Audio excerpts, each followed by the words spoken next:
All right. Welcome back, D Game. Here with Javi, a friend of mine. We're just going to have a conversation here, find out a little bit more about him, say hello, all that fancy shit. Hey, what's up?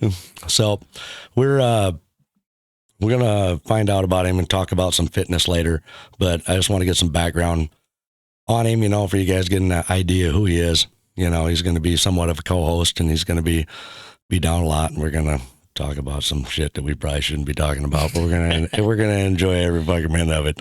Oh, yeah. But I just wanted to so you, Javi, I mean, where are you from, or where your family from? And because obviously you're Hispanic, so yep. Just say, just get a little background, like where your family comes from, and how were you born here, and where and how did you move and things like that. Yeah, my parents were from Michoacan, Mexico. It's like both of them grew up in Mexico. Me and my sister were actually born in Twin Falls, Idaho. I was born in 1995, and she was born in 1994. So I grew up there for approximately maybe 2-3 years, and then we moved to Iowa, in Des Moines, Iowa, and we lived there for a little bit. Then we moved all the way down to Harris, Iowa, that's where I basically grew up at until I was 18.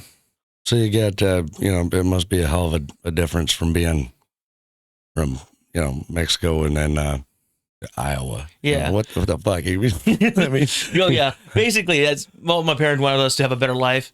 Idaho wasn't the right fit for them, so they decided, why not just move somewhere else? And I don't know whose idea it was, my mom or my dad's. Who knows? They decided, let's go to Iowa. I was like, why Iowa? They could have picked anywhere else in this world. They choose Iowa. I don't know why. Nobody ever would choose Iowa. I mean, I don't know. I wish I had the answer for that, because trust me, I was not a big fan of Iowa, but oh well. Maybe it was a language barrier. It's a short word. I don't know. Jeez. They picked the worst. Actually, if it was that, they picked the worst place to go, because I was the only Hispanic in my school. Actually, when I grew up over there, I was the only Hispanic. And yeah, I just grew up with a bunch of white people. No offense. so he just, like I say, he just run around, hiding in the cornfields and whatnot. Oh yeah. Well, when I grew up not knowing any English, from kindergarten, my preschool from kindergarten, I got held back in kindergarten because, one, the learning disability right there, I didn't know anything. So, and I didn't know English, so I just stood there with my eyes open. I was like, the teacher's like, yeah, I understand. Yeah, totally, I understand perfectly. But it really was, like, say, not a learning disability, but the thing is, you probably just didn't understand. Oh, well. And you couldn't communicate directly, so it was holding you back because you couldn't learn because you didn't know what the fuck we were saying. Well, no. Well, I'm also dyslexic. I'm actually, me reading or writing it. Well, writing is easier. Reading, not so much. No, I can't.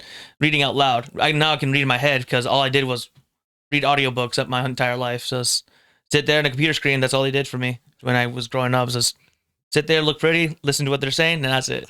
See, that's the whole thing. He gets to work out all the time, look pretty. See, that's where it all comes from, right? So, you, like I say, do you sports or anything when you were in school, or? Yeah, I didn't start sports. I did wrestling when I was a youth. When I was younger, that's the only sport I did. Like, actually, when I was a little kid, was wrestling. I did a little bit of basketball here and there, and baseball, but after, when I grew up and you actually get to the high school level, I just changed it. I didn't want to play. Because you were height impaired. Yeah. I mean, come on. I'm an aggressive player. In basketball, I always got ejected from the games because I'm aggressive. When I reach for the ball, I go for it all out. If I knock you over, I knock you over. So be it.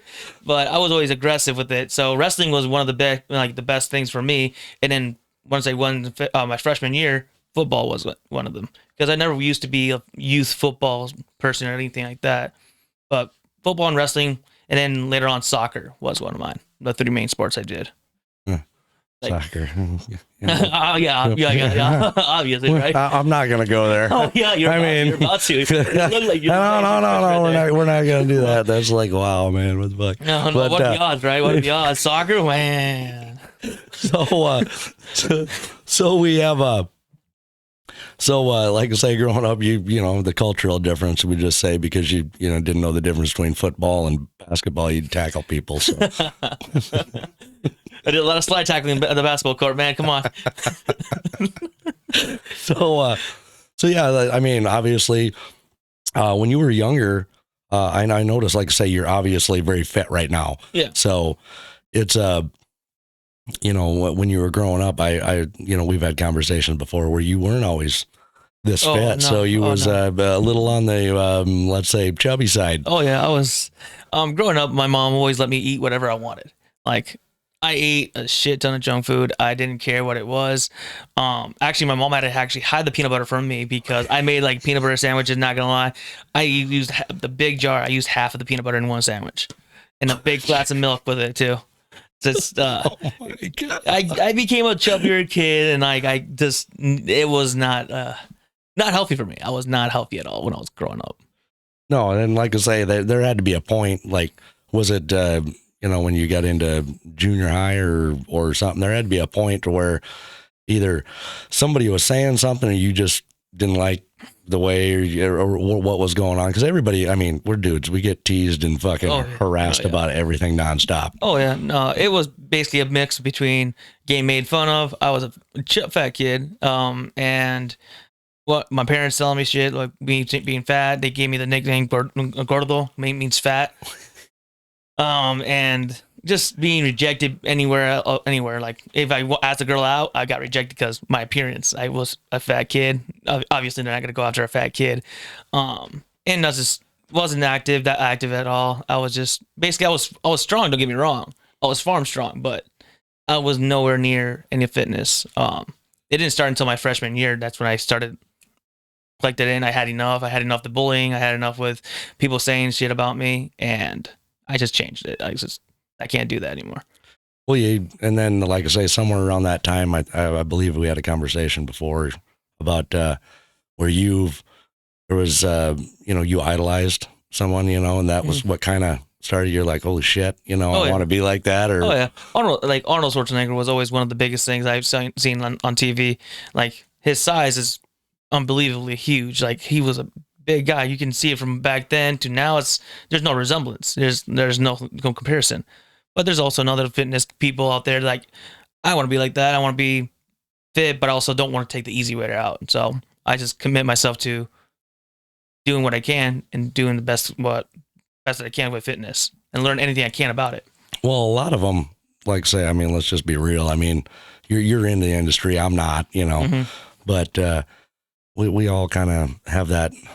I guess a general perception on it is most people think that maybe they are taking some serious enhancers to become what they are. Oh yeah. And that's what people do. Like they take the easy way route. I like the easy route to take. Like they don't want to commit themselves to, waking up early or going to the gym every single day or having a routine. They just want to take the easy right route and just go maybe once or twice a week. Yeah, I mean, because it's just easy that way. Oh yeah. You just, I mean, and then usually, like I say, at the beginning of the year, there's like New Year's resolutions and all this stuff there. Because I'm sure you see the gym. The gym is packed like in January, and then it's like vacant the rest of the year. Yeah, geez, oh my God, I hate it. I when New Year's resolution, people go into the gym. I swear, like nowadays, but back then it was fine because I give them advice and tell them, hey, you're doing this wrong. Like encourage them to keep going. But nowadays it's like, you know what? I'm just like, F you, leave me alone. I'm gonna put my headphones on. Blast my music, don't bug me. Like, there's so many people that don't know what they're doing. And don't trust me. It's obviously people aren't going to know exactly what to do, but if someone gives you advice, take the advice. I've been doing it for how long? I'd give you advice. If you're not going to listen to it, so be it. You're going to hurt yourself. You're going to hurt yourself severely. And they just tell me, they think I don't know what I'm talking about. I was like, okay, whatever. Okay, fine. I'll leave you be then. Well, I mean, like I say, you're still young, so I mean, that might be a perception that some people will be like, "Oh, you just," but dude, you're impressive. You obviously you're fit. I mean, and you've been trying to obviously build. But is there a build a range to where then you want to lean, or is it just do you want to keep building until you're done, and then you want to lean out, or I guess what's the idea behind that? Because I know you were trying to lean out there for a while, and maybe it was just like a midpoint to where, okay, you've got, the size, and then at a certain point you're like, okay, now I need to do this, and then I can get back to, or is there a system to that, or is it just a personal preference? This is a personal preference. Whenever you want to, once you get to a certain point to like, maybe you got done bulking, you like, okay, I like this size. Let's see how it looks like when you lean out. It's just basically you trying to visualize how you look if you lean out after a certain point. For me, I like bulking up a little bit more because, one, I like looking a little bit more like Popeye, like fucking swollen, like being all like big and all that. But also leaning out is a lot harder because you get to make sure you eat the right amount of calories and stay in a calorie deficit to be lean. And it's really hard to do that because you have to be in a certain percent body fat and all that kind of stuff. It's hard. Don't get me wrong. It's really hard, and you got to be committed to it. You can't cheat your way through it. You got to stick with your diet. You got to stick with what you're gonna eat throughout the week. You can't like have I'm gonna have a snack here, chips and that. It's like, no, you can't do that. You got to stick with that diet and continue with it. It's kind of harder though. And then, like I said, but when you get to that, right? And you're leaning out, your workout regimen changes a little bit from like I guess from a layman's terms, I guess you tell me if I'm wrong, from like a powerlifting, and bulking and building. When you want to lean, okay, now you're working on eating right, and maybe the powerlifting is drops a little bit and more cardio to lean the body fat off, or but you still have to keep up the regiment of of working out, because if you stop working out, you're gonna lose everything. It goes away easily. It goes away so fast. But my mindset is my lifting style is kind of like strongman and bodybuilding. I don't really do for powerlifting. So for how I switch my workouts is like I have intense workouts. Like I go as hard as I can, as heavy as I can. I start small and then work my way up. If I like go 10s to like 25s to 35s, and I keep going up. When I'm trying to like lean out, I don't have to strain my muscles so much. I don't have to strain them because I'm not trying to build them up. I'm just trying to lean it out.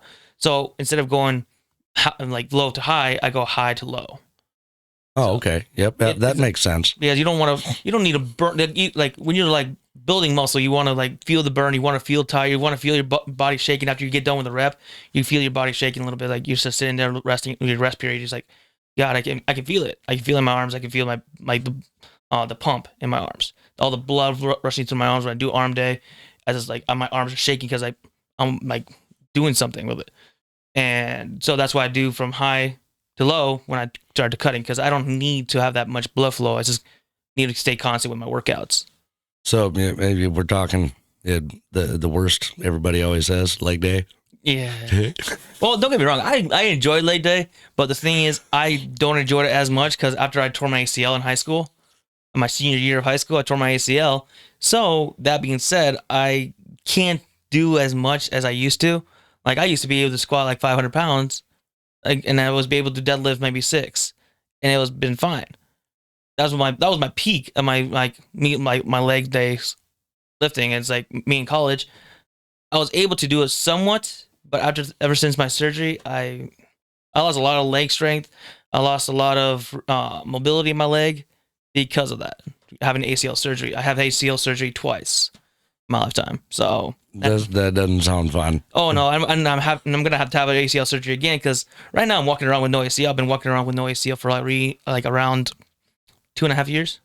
And does that limit? I mean, obviously working out it limits you, but I mean, in a day-to-day thing, I guess I've never had any major knee problems. Oh yeah. In the wintertime you feel it. The stories where the old people are sitting on the rocking chairs and like I can feel a storm coming. It's like I thought it was a myth. It's like no, it's true because your knees just starts pulsating because they use screws in my knees, and every single time the temperature changes, I can feel that little like pinching in my knee. Oh my god, that has to be crazy, man. No, it's beforehand. It used to swell like beforehand in the wintertime. It swells up sometimes, and it's sometimes when you wake up in the morning, it's like stiff and hard, like to move around, like because. It's like a rusty nail, like stiff and hard, huh? Or like when you open the door and you hear that squeaky noise, like I got to put some W40 on that. Sometimes it feels like. Let's see, what was that? It's just stiff and hard in the morning. Oh, you need a little something to lube it. Oh, And jeez. come on. What the hell did that come from? Oh, no, I don't know. I have no idea. Jeez. Anyway, we got, but like you mentioned, the difference between strongman and I guess bodybuilding. Mhm. They have most of them, obviously bodybuilders are very defined, what they get. Oh, yeah. But when you're talking like a strongman, them dudes are like crazy strong, but they're just like They don't care about the appearance. somewhat of a dad bod. You know what I mean? Obviously, it's completely different, but Oh, yeah. Well, the difference between that is like, because they look like that, they can lift as much as they can because they're consuming thousands upon thousands of calories every single day. Like I forget his name, but being like one of those guys, it's just his meal plan alone. Oh my God, it's insane. I will never be able to eat that much food in my lifetime. But I will never be able to eat. I sit down and eat like 5 entrees of food in one sitting. No, he just eats it like nothing. It's like it's nothing for him. It's just, oh, that's my snack right there. It's like, that's your snack. There's no way that's your snack. Like, it's crazy. But the strongman aspect of it, I like lifting as much as I can, but in an orthogonal way. Like I want to lift a boulder, I can go lift the boulder, because just working out in the gym isn't gonna make you strong. Because if you see, in reality, if you ask one of those bodybuilders go lift up something like not in like a weight like form, it's hard for them. Moving stuff, everything like that. Why? Like people are like, oh, why you work out? Why can you lift it? Well, because that's not what they're lifting. They lift weights in the weight room, not like I go throw hay bales when I used to be with my dad. I used to go make hay bales, throwing those stuff over my shoulders, cutting wood with a metal axe, or just doing hard labor work. That's how I got my strength from, and I used that strength to the gym, and it was completely different. It's totally different from what you think it is. It's like I say, I obviously growing up, most people kind of understand. From around here anyway, there would be farm kids strong. I mean, they're where they don't really have a whole bunch of definite, but man, them boys is powerful. Oh yeah. I mean, one of those, like say you're messing around when you're like, 20, 21, you're running around partying, you kind of getting drunk, doing something stupid, and boy, one of them guys get a hold of you, it. Oh yeah. They ain't, Oh, they have the grip. They have the grip for days. They have the strong grip. They have everything. Because I used to grow up with raising cattle with my dad, and we and him have to lasso the cattle down and like burn off the horns and cut off the testicles basically. And it was a battle when I was growing up, because I started doing that when I was 5 years old. I started doing like hard labor work outside the farm when I was 5. Actually, my dad yelled at me a lot of times because I keep breaking them with like wooden axes when I was a kid. I kept breaking them. I was like 3 of them I broke already in like maybe a month and a half time. So for my 8th birthday, my dad got me a metal axe, a 45-pound metal axe that I had to wield and cut wood, because we had a wood furnace downstairs to heat up the whole house. Oh my God! I mean, that thing, just swinging the dang thing at 8 years old. Oh, dude. That's why my back definition was so defined when I was back in. Even though when I was I had back definition when I was a little kid, because when I was a little kid, maybe I didn't start getting like chubby until I was maybe 9 years old, 10 years old. I didn't start getting chubbier. But when I was a little kid, man, I was pretty skinny. But then I had my back definition. But don't get me wrong, I lost the back definition, but I did not lose the strength behind it. Yeah. Then after that, it was kind of like, Mama's cooking took over. I tell you, I mean, honestly, does she cook some of my authentic? Oh yeah, authentic, man. Authentic rice. Oh my gosh, her tamales. Oh dang. I have a friend, my best friend. He loves her cooking right there. He asks for her cooking every single Christmas, because she only makes tamales once a year, because it's time consuming. It takes a lot of time, especially when she does it by herself. So every year he asks me, I was like, hey, does your mom have the tamales? I was like, not yet, man. You gotta wait for Christmas time. Around Christmas time, if you want some, then I'll let you know. But she's not gonna make them all of a sudden. Did she, like to say that, I guess you could say stereotypical or whatever, but did she kind of rule the kitchen, like, you stay the hell out of there? Don't get in my way. Leave me alone. This is mine. This is what I'm doing. I'm cooking. This is going to happen. Yeah, she used to, but then she got a job. Also, she works at a dairy farm. She used to work at a dairy farm, and then now she works at a pizza making convention line kind of thing. That's what my mom does. So because she doesn't have so many kids, there's no one living at the house except my youngest brother because he moved back for a little bit. Um, there's no one to feed.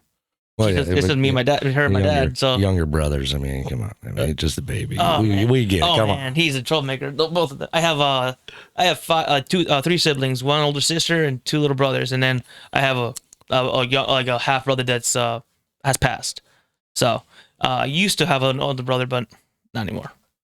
Well, that's a bummer, dude. Yeah. But it's but with the, like, say you talked about your mom, your father, or what what did he do as you grew up? And just farming basically. It's just he used to work at a cattle farm. Once we moved down here to Iowa, he got the cattle job, doing like just working with the cattle, just working with cattle and all that machinery, like tractors and all that. Picked up the shit after the cows and just basically anything a dairy farm is about. So just doing all that. Then just recently, like maybe a couple of years ago, maybe 3-4 years ago, he switched over to a different farming job, which is more of him like using the tractors aspect of it, feeding the cattle, going to the dumping the manure, spreading it out, and not that kind of shit. Because he's getting older, he can't be walking around doing anything. Especially after his surgery, he had like a bad vein, like a couple bad veins in his leg. Like every single time he took a step, it burst on him. oh, dude, Yeah. I mean, that's dangerous too. Wouldn't it be? Sometimes they clot up or whatever. And Yeah, it they could do, Be a yeah. toss in the bowl. Oh yeah, it kept like it was to the point that we kept telling our dad like, you got to switch jobs. You can't be on your feet so much anymore. You're not as young as you used to be. And especially after I left, it got worse because I'm the one that used to help him around the farm at the house, and my little brother's So you're saying he ain't stubborn at all either? Oh no, not at all, not at all. I didn't get my stubbornness from my dad at all. No. It's just like, yeah, you're trying to. It's like trying to tell my dad to not do something, or don't worry, I'll catch that, or I'll be over to help, and stuff like that. And then all of a sudden, just you show up, and it's like what you're going to help him with was done 3 days ago, and he's done like 3 days worth of work, and you're like, yeah. Stop. I mean, Oh yeah. No, my dad. You can't tell him that. My dad's one of the stubbornest guys I've ever met. But one thing is, he is the hardest worker I've ever met in my life. Like I learned everything from my dad. Like every single thing. He was rough around the corners with me. Like extremely rough with me. Like having that mindset to beat into me. Like, hey, you got to do this. You got to be strong. You got to do what you got to do to go by. Like I learned everything. I learned how to fix cars with by my dad. Do I know how to, like, what every part and what everything does? Heck no. I do not know anything. Do I know how to fix it? Yeah.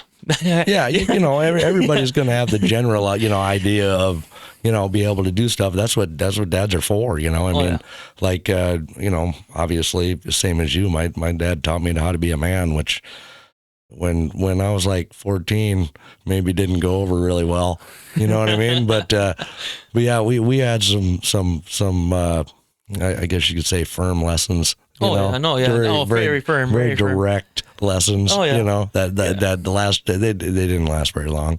But I got the point and I got it real quick. Oh, yeah. I can thank my dad for being as, don't get me wrong, I don't hate my dad for being as rough as he was with me. Heck no. Because it made me who I am. Like, it was strict and to the point. Like, honestly, nowadays, this generation of kids, they needed that. They need that. Honestly, like, you have those people that's like, oh my God, you can't be doing that to your kids. Like, it's fine. I'm still alive. I'm still walking. Nothing's hurt. Nothing's broken. Like, it's just a stern lesson that I had to learn at a young age to build who I am now. Like, it's nothing wrong with it. Don't get me wrong. Later down the road, did I get some problems later down the road? Yeah. We'll get that later on, but yeah. Well, yeah. It's like for me when, my father, like I say, a lot of things, a lot of things he, I guess, taught me or the way he was, and I didn't really accept at the time. Mm-hmm. But once you hit, like, I don't know, for me anyway, I hit about 22, I guess, and all of a sudden, because, as we're going, my dad was a moron when I was 14. He didn't know nothing. He just so out of date. He's so out of touch with reality. He doesn't know what the hell is going on. And then all of a sudden, yeah, maybe at 22, be like, yeah, I can remember him saying. And by the time I was like 26, I'm like, dude, that dude was intelligent. Yep. Yeah, I always thought my dad was not like when I was working hard. Like, yeah, I had to do this and that. Man, my dad said like, wait for you when you get older. You'll appreciate when you get older. It's like, yeah, right. I'll never appreciate this and that. now that I'm this right here, right now, I was like, yeah, man, I appreciate everything you taught me. Thank you so much. Oh yeah. Because I don't have to go to no mechanic. I don't have to ask for no help or anything. If I want to fix something in my house, I can fix it easily by myself. It's just easy stuff I can do.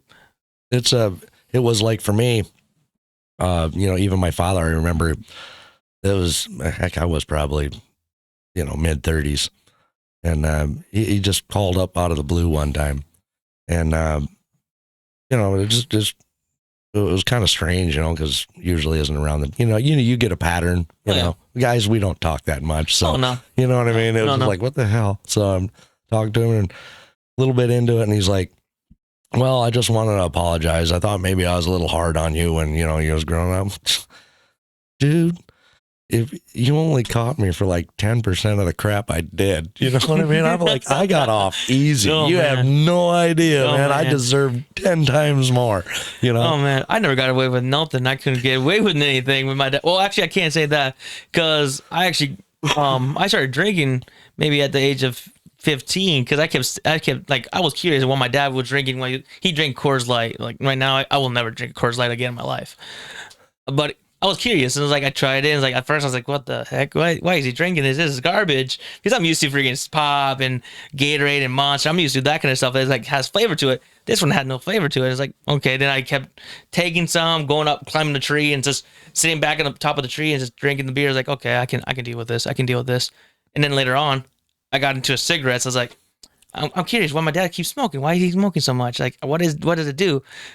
First pop, man, I swear to God, I almost coughed up my lung. I didn't know what I was doing. And then later, little by little, I was like, okay, I like it. I like the little, like, nicotine high I get from it. And then drinking the beer, oh my God, I was like, dude, these two combinations, no wonder my dad does it. Well, and it's I always say if you're going to start smoking cigarettes or whatever, you got to want to, because the first, I mean, I tell you what, there is nobody that says the first drag I ever took was the greatest. No, you're gagging. You for some reason, whatever it is, you have to want to. I mean, it's like I say, obviously it's unhealthy and it's stupid. Oh yeah, don't get me wrong. I started smoking again. Like I didn't continue it anymore, but I started doing like a hookah pen. When I turned 18, me and my buddy got a hookah pen, and that's what we did. We just did that, and all of a sudden, when we went to college, like my first year of college, after like a little bit, it's like, okay, you know what, I'll go back to smoking because all my friends are smoking. Why not give it a try? I did, and man, I smoked ever since, like till the age of like maybe 24. But then that's when I had a thought. I was like, man, I ain't smoking so much. Like even a carton of cigarettes would only last me maybe a week at best. And I'm like, oh my God, I just finished a box and I just had the realization, it's like, geez, I got to stop. Yeah. I mean, well, one, like say things like that are important. Plus then you realize the health effects and. Oh, don't trust me. Yeah. The health effects was major.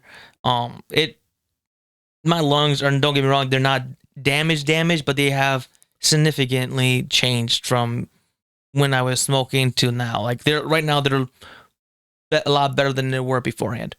Like being in fitness, I should have stopped a while ago, but I never did because I was just I like chain smoked my buddies, drinking beer, just have a cigarette outside. I'm grilling, have a cigarette. Me and him finish talking, I throw that one out, wait a little bit, have another one. Just well, it's like the thing is obviously, to anybody watching or listening or whatever, you're doing that stuff, stop, as fast as you can.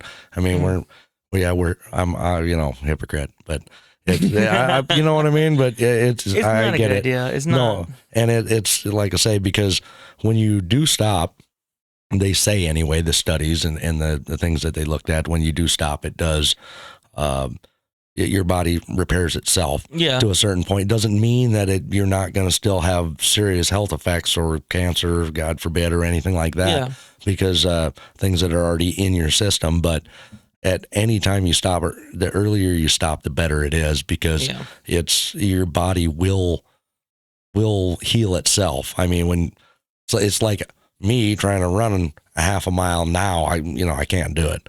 Yeah, you know what, I can, but I'll be dead. I'll take man, like you'll be dead with the finish. Like you just collapse. I can still see you now, just running down. I can still see you running the corner. Hey, man, he's doing a horrible time.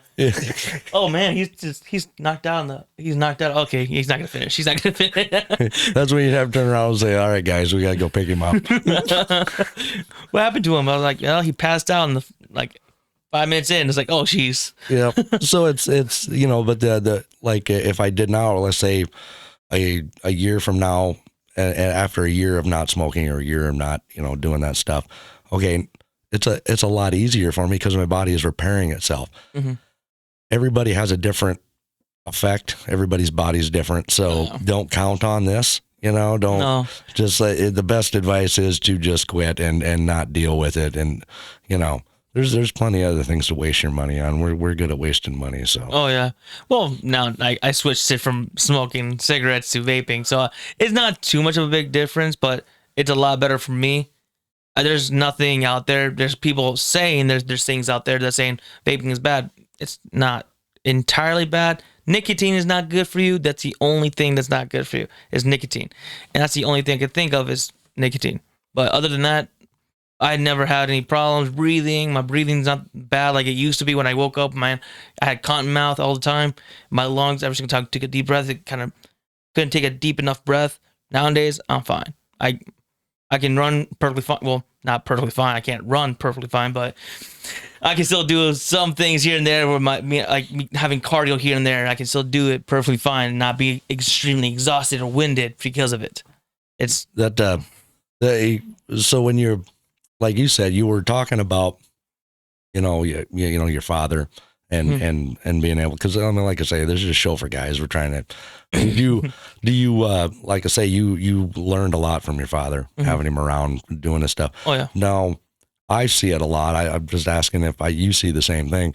There's a lot of people I know or were around that maybe grew up without a father, single mother households, things like that. Nothing bad, but there's a vast difference between those guys and the ones that had like a solid father figure that was around all the time. Oh yeah. Because there's a big difference because if you don't have a father figure that's strict. I had a strict father figure, a strict one that I had to get my chores done at a certain time, or man, I got whooped.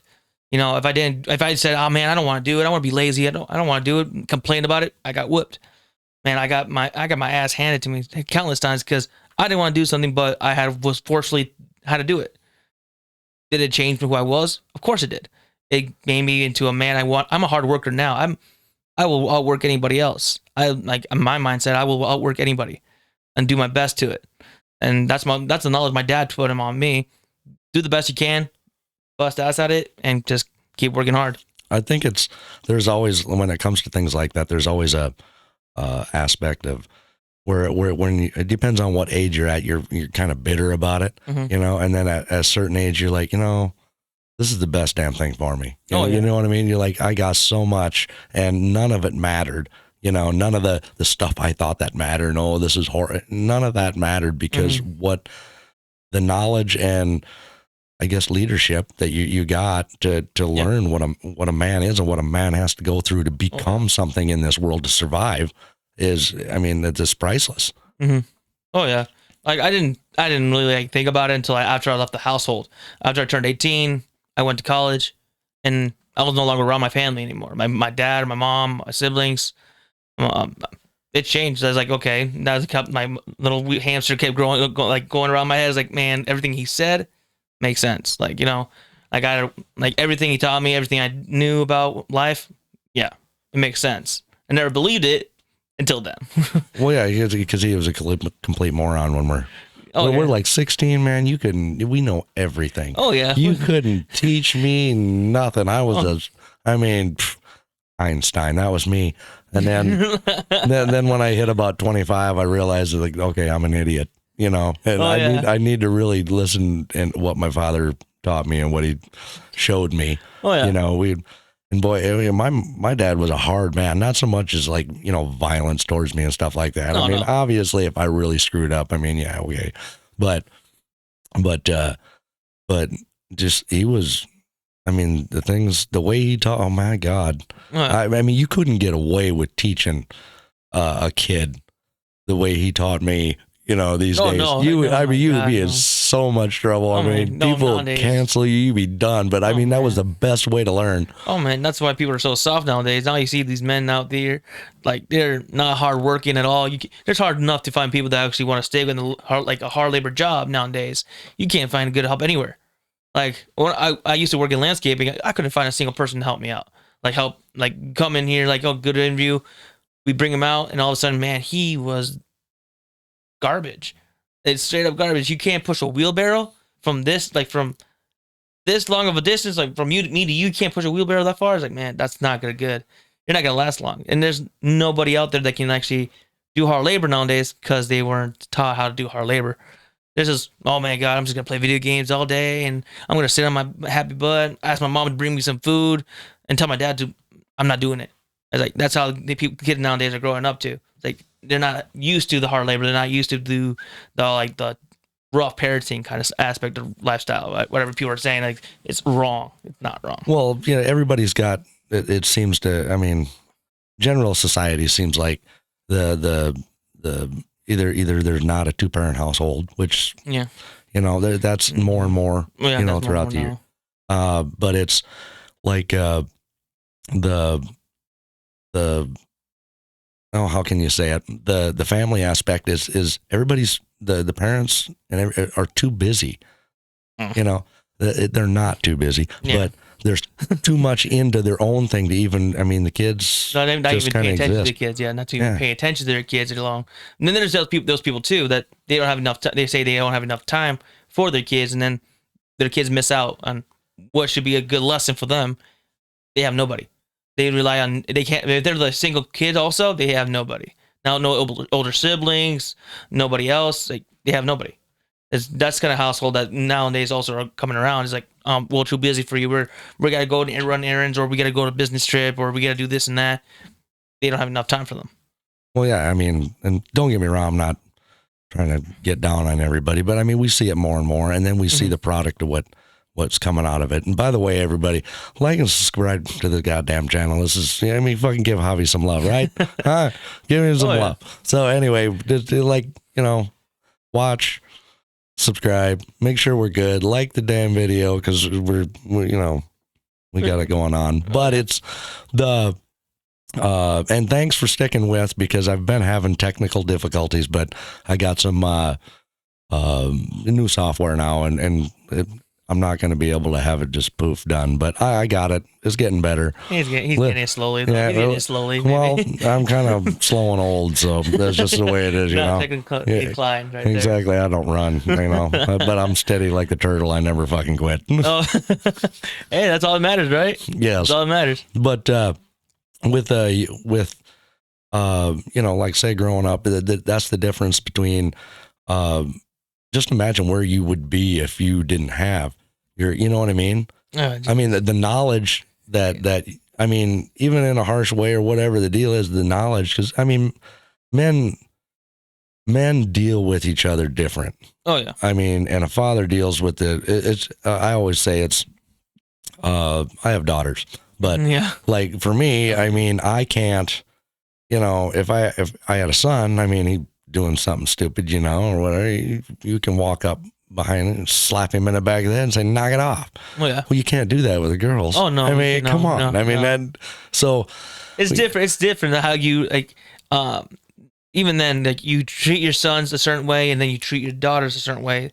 Like, my mom never got in between my dad teaching me what I needed to do. Don't get me wrong, my mom disciplined me too. Don't get me wrong. She was a killer with a chancla.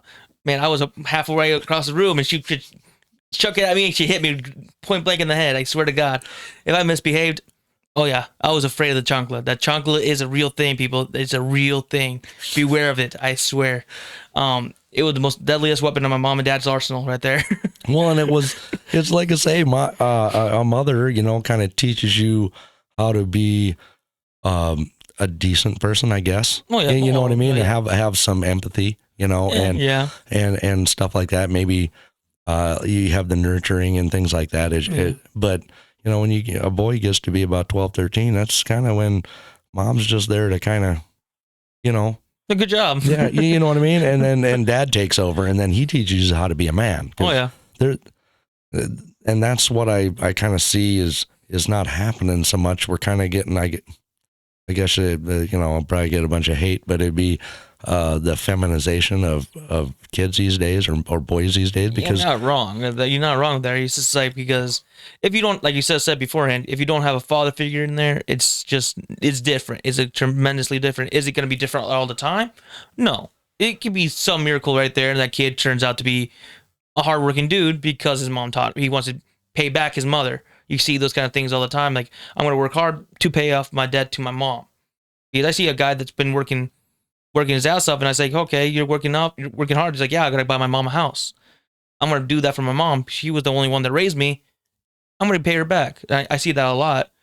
But it's a hit and miss. It's a 50-50 chance. You're going to get a good guy that's going to work hard and work for his whole life, or you're going to get a guy that's just like a bum and like doesn't care about hard work at all. He just wants the easy money. Yep, and I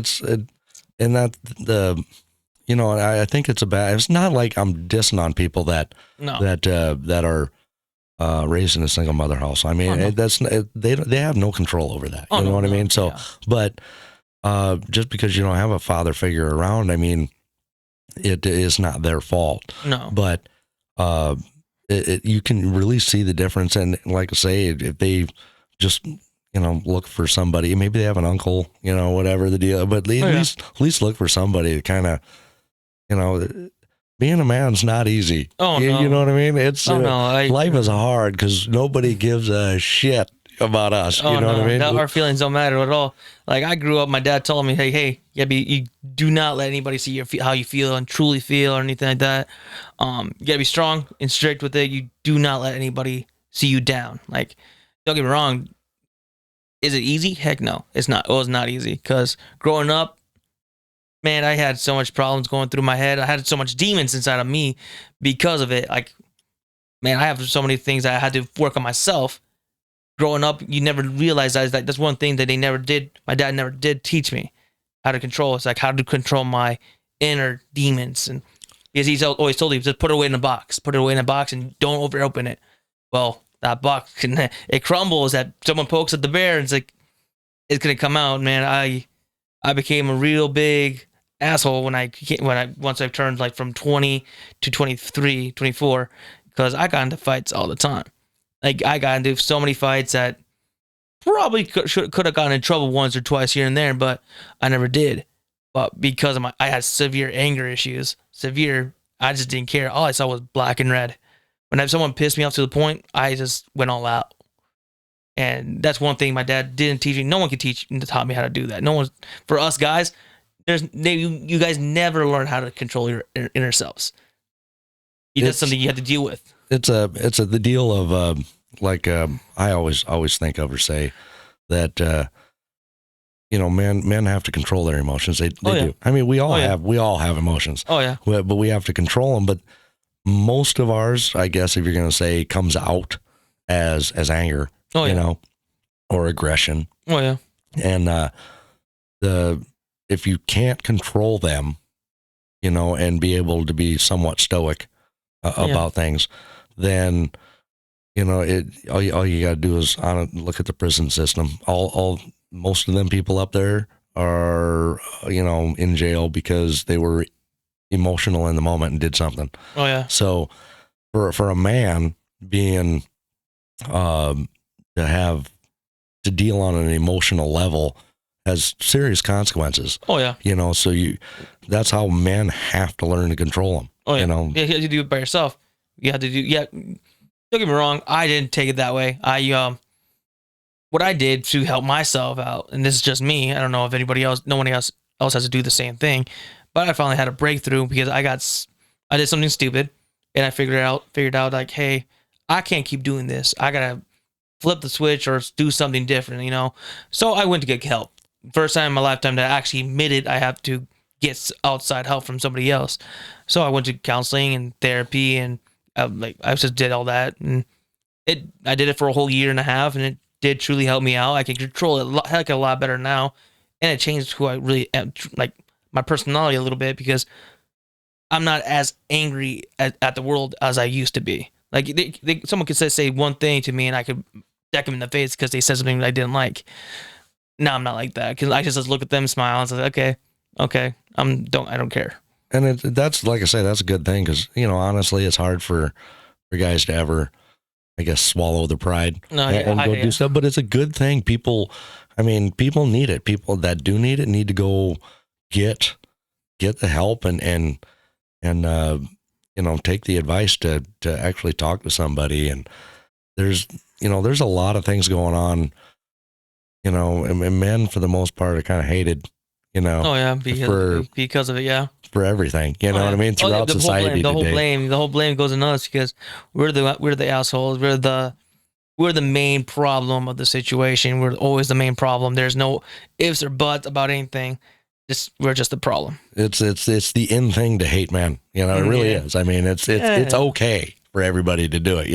Oh yeah, people think they can walk all over us nowadays, because nowadays, yes, definitely nowadays they can walk all over us. Oh yeah. Oh man. It's so, like I say, if you do need help, or whatever, yeah, definitely. I mean, nobody's gonna shame anybody for going in to get some help and talk to somebody. I mean, if that's what or at minimum, you just be with your guys, and you have to have a close group of men, whether it's 10 or 4, it doesn't matter. No. If you got problems, I mean, you come to us, I mean, we're going to listen.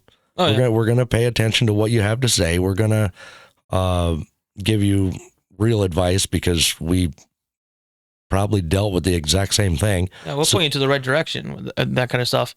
Because to me, it actually shows how truly strong you are to finally admit you have a problem. That's true strength right there. And also swallowing a big pill, saying like your pride and all that.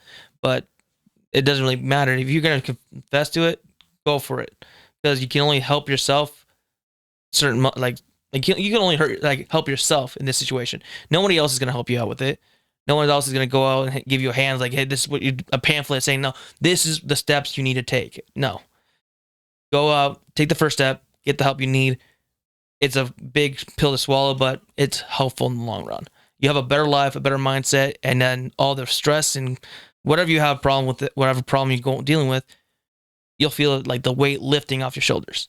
And that's like I say, coming with being with your guys or whatever, because it might not be a lifelong problem or something like if you're dealing with dude just got girl just left you or whatever. Oh, yeah. You know what I mean? Yeah, we all been there, man. We all been there. Oh, yeah. But 90% of guys, they don't talk to nobody. Nope. They just deal with it, which leads to them being very, very angry. Yeah, they find their sorrow underneath the bottle, like the finished bottle of like liquor, beer, or anything they want. Like that's what I did. Don't get me wrong, I'd done that before. It's like, oh, a girl left me. Oh my god! Beforehand, like how many years ago? What I do?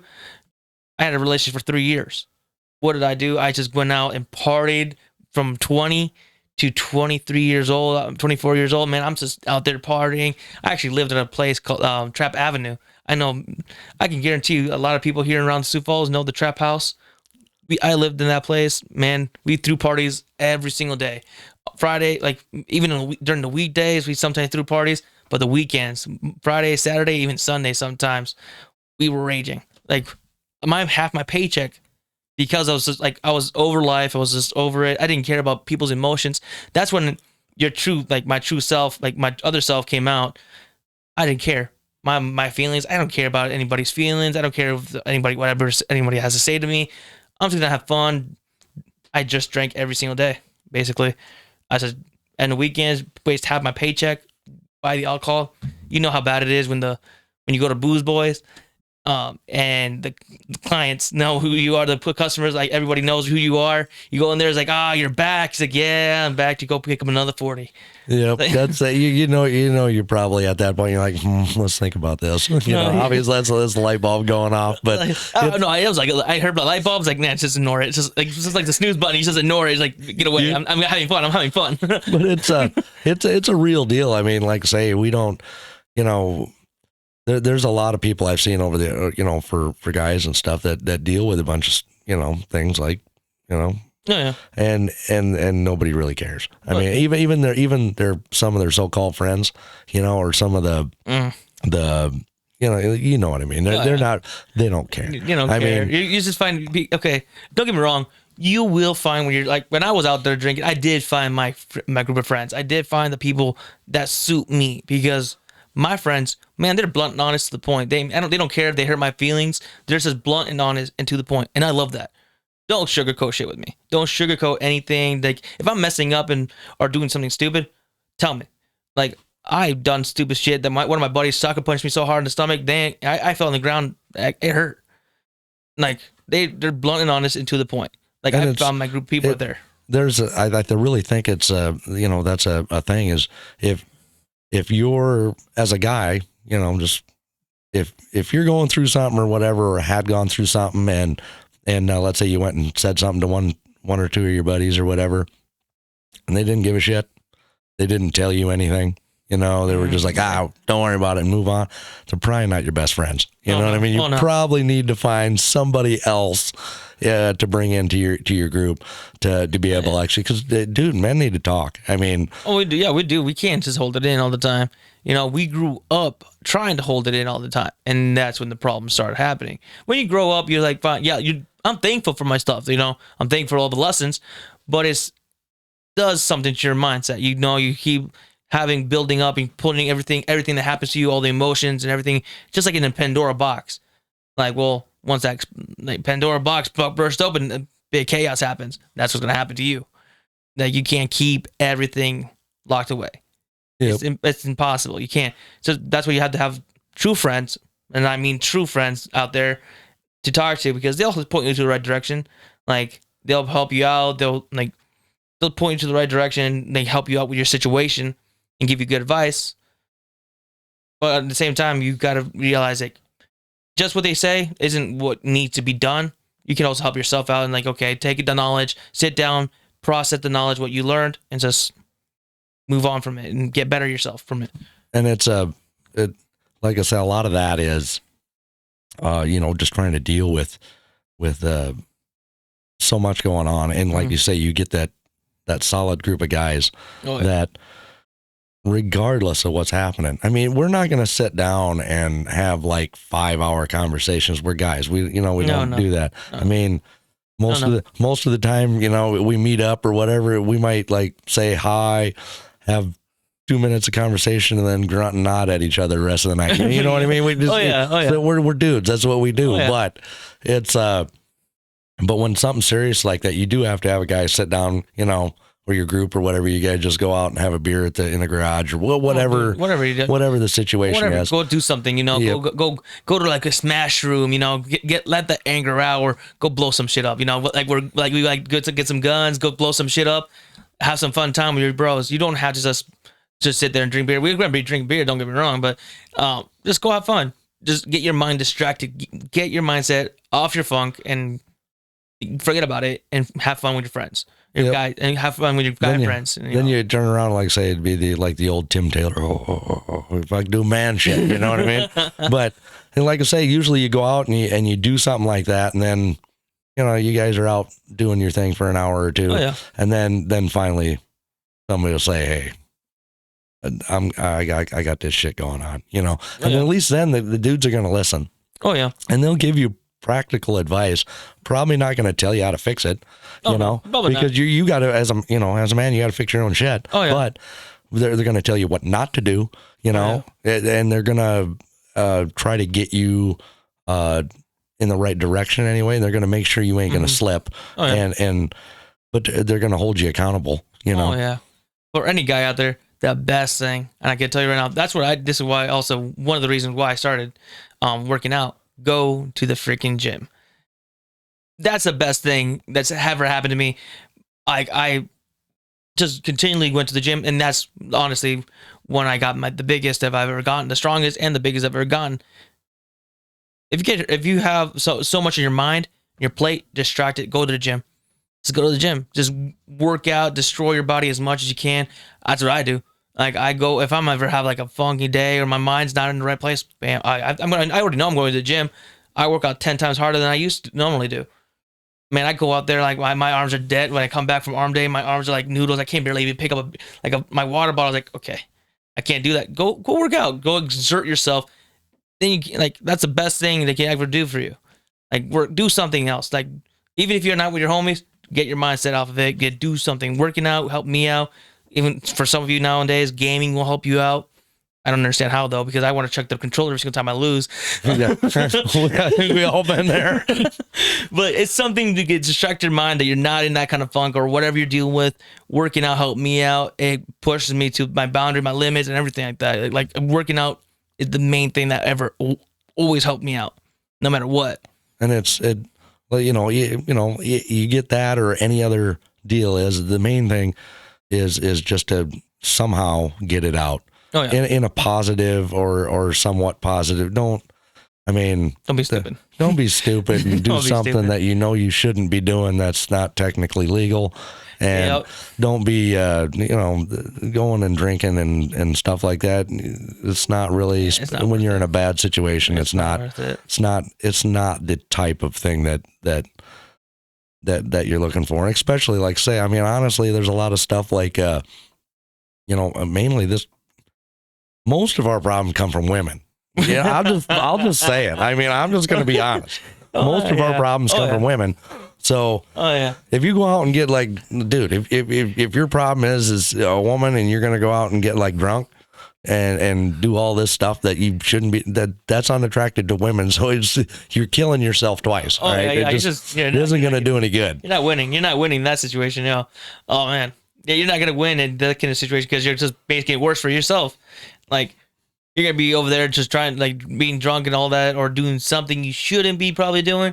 Yeah, you're never going to go anywhere. You're just going to keep going. You're just making a bigger problem for yourself, and then you do something stupid, and you're going to regret it, and then, oh my God, you're in a worse situation than you were beforehand. Now you're just dealing with two things at once, and now, man, your mindset goes all out of whack after you have to deal with more than one thing. Oh, yeah, and then it's a thing that I think we got to talk about a lot more.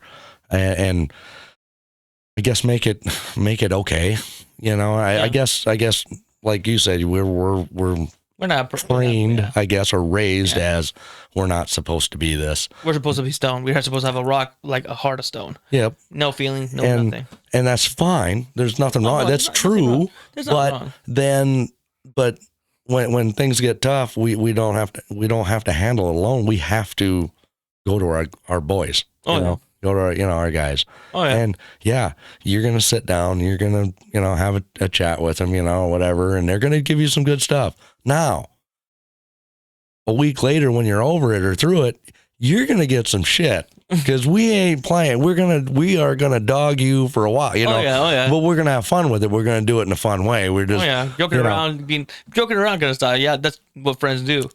Especially your real boys, they're going to mess with you. They're going to fuck with you. They're going to say what they want to say, but it's in good taste, not in bad taste. Especially once you're over it, have fun with it. Just laugh about it. Man, I was like that. I can't believe I was like that. I was in that kind of funk. Why was I like? Why did I care? All that kind of stuff. Yeah, it's definitely like I say, a conversation we got to have more and more, and people need to understand that it's it is okay. And it's something because like I say, the male self-deletion, because there's certain things we can't say, rate is incredible. It's horrible. I lost one of my buddies with that because of that, it's not easy for us, especially when he's one of the two guys that you had beforehand. It's not easy seeing someone just slip away. One day you're talking to him fine, and the next day he's gone.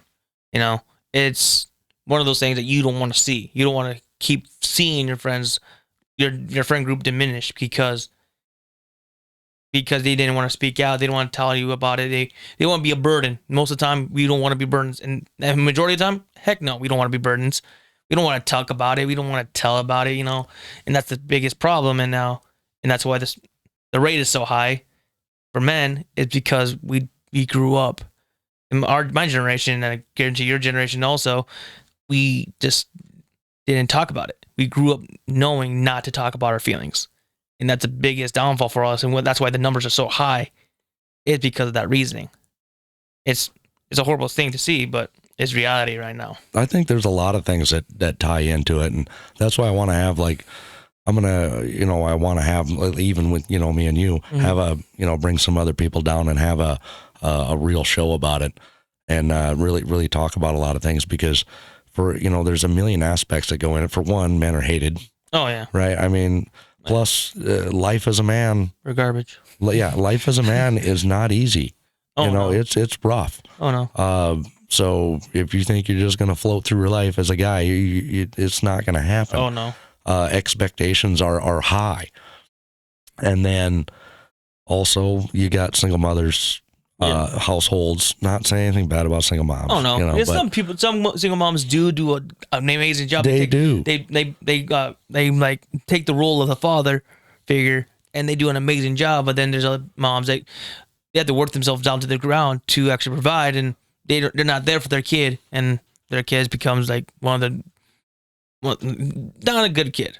They grow up not to be a decent human being. It's like, honestly, let's flat out say it. If you want to talk about, the majority of the time, 90% or better, women cannot teach a man or boy how to be a man. They can't. No. They just don't know. Yeah. Just like, you take for me, I cannot teach my daughters to be a woman. Oh, no.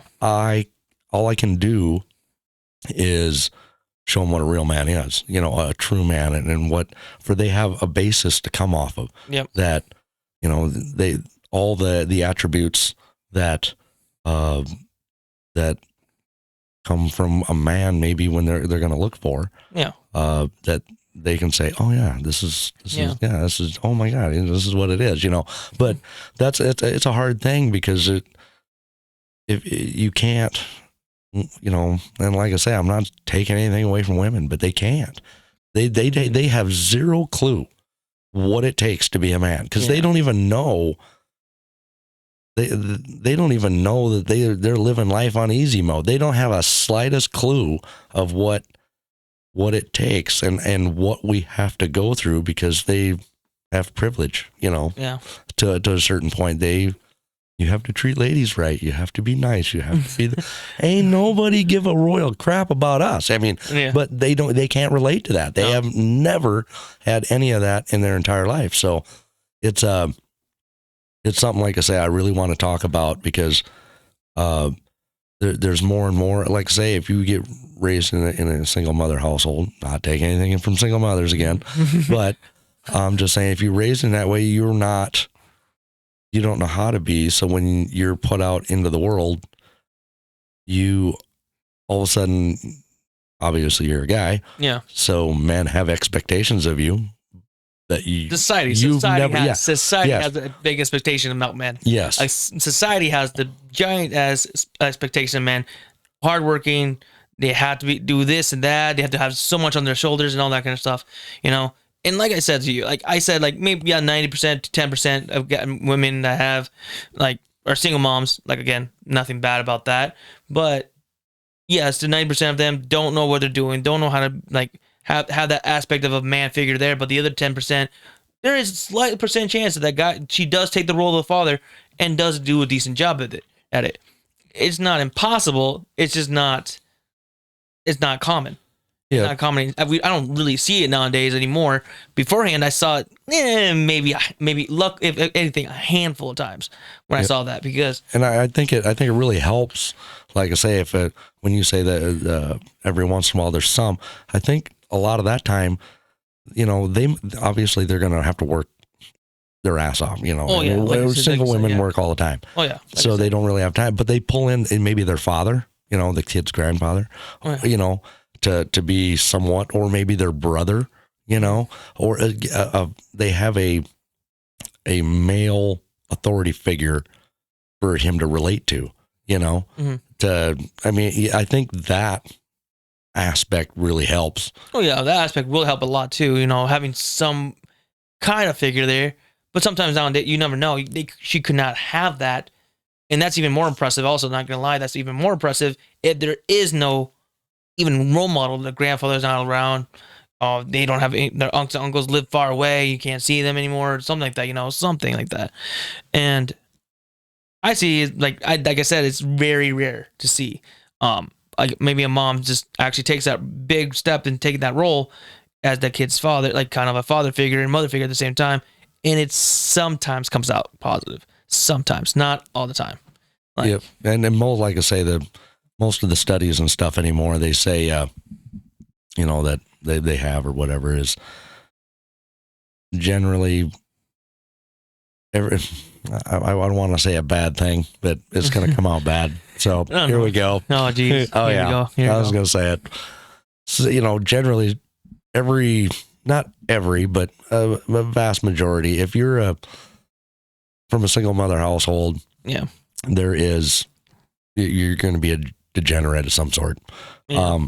When it comes to, you take single father households, that's completely, the studies show that they are extremely less likely to be, because I think that there's an authority, a male authority. It doesn't matter, men and women, because, when it comes to, the way I view it is, a mother is to raise you when you're, a baby to, and very important in your life up until about 12. And then after that, that's when the father kicks in. That's where he takes over, and That's it. My dad took over way sooner than actually, because my dad took over when I was 5 years old. That's when I started helping around the farm. I started doing that kind of stuff because my dad took control. My mom never stopped him. I did some household chores because my mom made me do like household chores, like cleaning up the living room or doing this and that. Nothing too big in the household, but I was mostly outside all the time, like feeding the chickens, feeding the cattle, carrying like maybe 80-pound buckets of feed to one point to another. Like that's big. You have that, like the biggest thing is that how I turned out to be, I had a balance of my dad and a little bit of balance from my mom. I learned a lot from my mom. Like maybe I learned things because my mom always told me that I didn't need a girl in my life. I don't need a woman in my life. I can be myself for the rest of my life and I'll be perfectly fine. She taught me how to cook some food. She even taught me how to sew when I was a kid, and how to be a decent human being to some point, to like some degree. Like my dad always told me to defend myself no matter what happened, no matter what anybody says. If they say something to you, that can right in the face. If they disrespect you, don't let anybody disrespect you. Don't let anybody walk all over you. And that's something that some people are missing. Like you said, like single moms if they're too busy, they don't have enough time to show the kid how it is to be an actual man. Like grow up to be an actual man later down the road. They're just sliding by, like, nowadays I see a lot of moms, and like even it did not have to be single moms either. I see a lot of moms now. It's tablet face. I mean, there's just technology nowadays is ridiculous what I see, and all I see when I go into stores, Target, Walmart, Sam's Club, anywhere, and even go walking into the mall, I see a kid on the freaking tablet with his face buried into it. They're not even paying attention to him. No, like that like I say, that I see a lot too, and I get what you're saying. And maybe when you're out, like I say, you gotta figure she's out shopping or doing or getting things for the household, whatever. She's busy, and I get it. The kid, here, pay attention to this because I have to focus on what I'm doing. I kind of get it. But the problem is when they get home, it's the same thing. Oh, it's the same thing. They set them in a chair, turn on the TV, give them a tablet, give them a phone, whatever it is, and they just sit there the whole time. And man, it's crazy. That's bad. Oh, dude, I'm not gonna say names right now, not right now, anyways. But I was in a relationship with somebody that like she had two little girls. Don't get me wrong. I think we all know what you're talking about. I mean, you know, I got you, and they might not know, but you and me know. But like we like I get the tablet aspect of it. You don't want to deal with your kids when you're going out shopping and all that kind of stuff. Maybe then yes, but even though my side of it, I wouldn't give my kid a tablet. If they're gonna fuss, let them fuss. That's what the kids do. They fuss. That's what kids do. Like Man, I remember when I used to fuss, man. I regret it every single time I fuss. I didn't fuss in stores after once or two two times in my lifetime. But did I throw tantrums? Yes, and yeah. But did I regret it? Oh, big time. I regret throwing tantrums when I was a kid. I think it's like I say, there's a time and a place for everything. Oh yeah. Like I say, I mean, I get it. If like say the mother's home and there's two kids, she's cooking. And you don't want the kids there in that hot, around. You know what I mean? You don't want them in that area while you're doing something. So here, you did it. Give them the tablet, do the thing, or whatever. But then the deal is when you're done, you don't just let them sit there, and that's the part that I don't. I don't like, because if the deal is if you take it, even if they continue to watch it, sit down with them, turn it to something learning, maybe math, reading, stuff like that, and then spend time with the kids. You know what I mean? And that would make sense. There's nothing wrong with that. That would make sense. I like that aspect, that mindset. Yeah, I like that. But don't get me wrong. Like, let the kids be a kid. Don't let them be sitting down and like have a tablet in their lap and like, yay. And then once you take it away, oh my God, they have a tantrum, or they have a tantrum because they don't have it. Oh my God, I don't have my tablet. Oh my God, it's the end of the world. Man, I grew up with toys. I didn't grow up with that kind of technology. I grew up with dial-up internet. I mean, I lived in the dead zone. Like, literally, you could get internet anywhere else except my house. My neighbors down the freaking dirt road street, like all the way down the end of the road, they had internet. I grew up with dial-up internet, man. I grew up with just watching the wheel. Just keep going around. Like, oh my God. I did not know a lot of things. Like, I did not know a lot of things because I didn't have it. I just knew a lot of farming stuff, but I still had my toys. Nowadays, kids, you got them toys, you did this and that, you give them this and that. No, they just want to sit down and watch TV, or don't get me wrong, watching movies and TV isn't a bad thing. Don't get me wrong, it's not bad, but having a tablet and then not giving, they have a room full of toys and they're not using it. Yeah, because they should be watching like a YouTube podcast is what we're talking about. Yeah, totally. Yeah. Actually, not gonna lie, they probably will. They probably are. But my thing is, I see too many, even my friends' kids or my like family's kid, like other friends' kids, and I see them. They're just busy just on their tablets, and they have toys right there in the corner not being played with. I swear to God, I see a spider web every single time, like a new spider web every single time I go into their household, because they're not even playing with their toys. Like you said, if it's educational, you're teaching them how to read, there's like coloring things in there and something like that, yeah. But when you're just, basically that's what you use, that's your escape every single time, no, that should not be your escape. Oh my God, I don't want to do that with kids. Well, then why did you have kids to begin with? If you want to have that, if you want to say that, and I don't want to deal with your kids, and my thing is, why did you have kids to begin with if you're not going to spend time and nurture your kids in the beginning? That's your job. That's what you're supposed to be doing, is teaching them how to write, how to read, how to do anything, educational purposes, something like that. Yeah. But playing with them as well. That's my thing. I will never give my thing is, I will never give my kid a tablet. I didn't get a cell phone until I was like maybe 15, 16 years old. My first phone was an oval phone the size of my palm, and all like the little buttons, like I had to grow my fingernails out just to type in like all the letters and numbers. Like, yeah, I didn't get that privilege because my dad knew. I was like, hey, I'm not gonna give you some technology. You're gonna be lazy. No, heck no. Go out in the field, earn it. Go work hard, earn it. Like, I have blisters on my hand. My hands are blistered for my lifetime. Why? Because I worked outside my entire life. I worked in a hard labor facility area in my entire life. I will not take an easy job. I could not sit behind a desk and just be like freaking typing all day. Heck no. I would die. I couldn't do it. Even like I say, if you were doing hard work inside a building, I have to be outside. Oh, no. I have to be, you know what I mean? I need to be in the sun. I need to be. Oh yeah. I enjoy that, dude. I used to love my old job. Don't get me wrong, my new job is not bad. I like it too, but I used to love doing landscaping. Landscaping was the biggest and best thing I've ever done, because I like destroying shit. That's the best part about it. A Hispanic doing landscape? Never heard of it. Never. Okay, no. Oh yeah, never. Yeah, I must be the first one ever in the history, man. I can guarantee it. Huh? Weird. Never thought that would come around, huh? Oh jeez. I'm a bunch of stereotypical. You're breaking the stereotype, Oh yeah, totally. We got. But no, I'm like I say, I do think a lot of you know, parents have a hard time, especially nowadays, and you No, know, I got a lot of. They don't have it hard.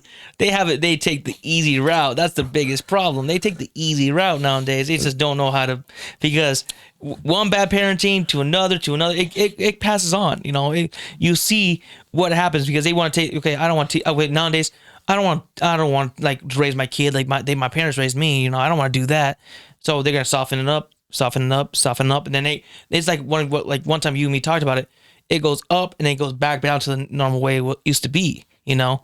Like my parents taught me because they finally realized like, oh my God, my parents softened me up. I'm not going to soften my kid up. And then it goes back down to, oh yeah. And then it goes back to the way it used to be, you know? Yep. Like people have different ways to raise their kids and parenting styles and everything like that. You know, I don't see anything for me. And I'm not saying that it's everybody's thing or anything like that. I don't see disciplining your kid as a bad thing. You can like maybe overdo it, but it's not. There's like I say, there's always a limit. When we all know the difference between discipline and abuse. Oh yeah, but yeah, there's nothing wrong with discipline. There's nothing wrong with it. There's nothing wrong with it. Because my parents disciplined me, and I turned out great. Okay, you know, I'm not perfect by any freaking means. And I'm not going to be freaking perfect no matter what I try to do. No, there's no such thing as being a perfect human being. You know, I'm going to make mistakes. I'm going to mess up. I'm going to fuck up, but I'm going to learn from it. It's a learning experience, you know? Every single time I mess up, man, I learned something new right there. It's fine. And I think, like you say, I'm not saying that, you know, single mother households and all that are horrible. I do have a lot of views on those, and we'll talk about them another time. I don't need to get canceled quite yet. Oh, geez. So it's but it is. I like I say, a lot of this stuff I think is a real conversation everybody needs to have, and so since we're running like an hour and a half already, almost an hour and 20 minutes, so. We'll end up shutting it off here. We'll talk to Javi and get a hold of you guys later. So like and subscribe to the damn fucking video, man. Come on. Just do it. Come on. The dude, look at him. Look at him. Look at him. It's one click away, guys. It's one click and it's over. Come on. It's free. I mean, come on. Javi, look at him.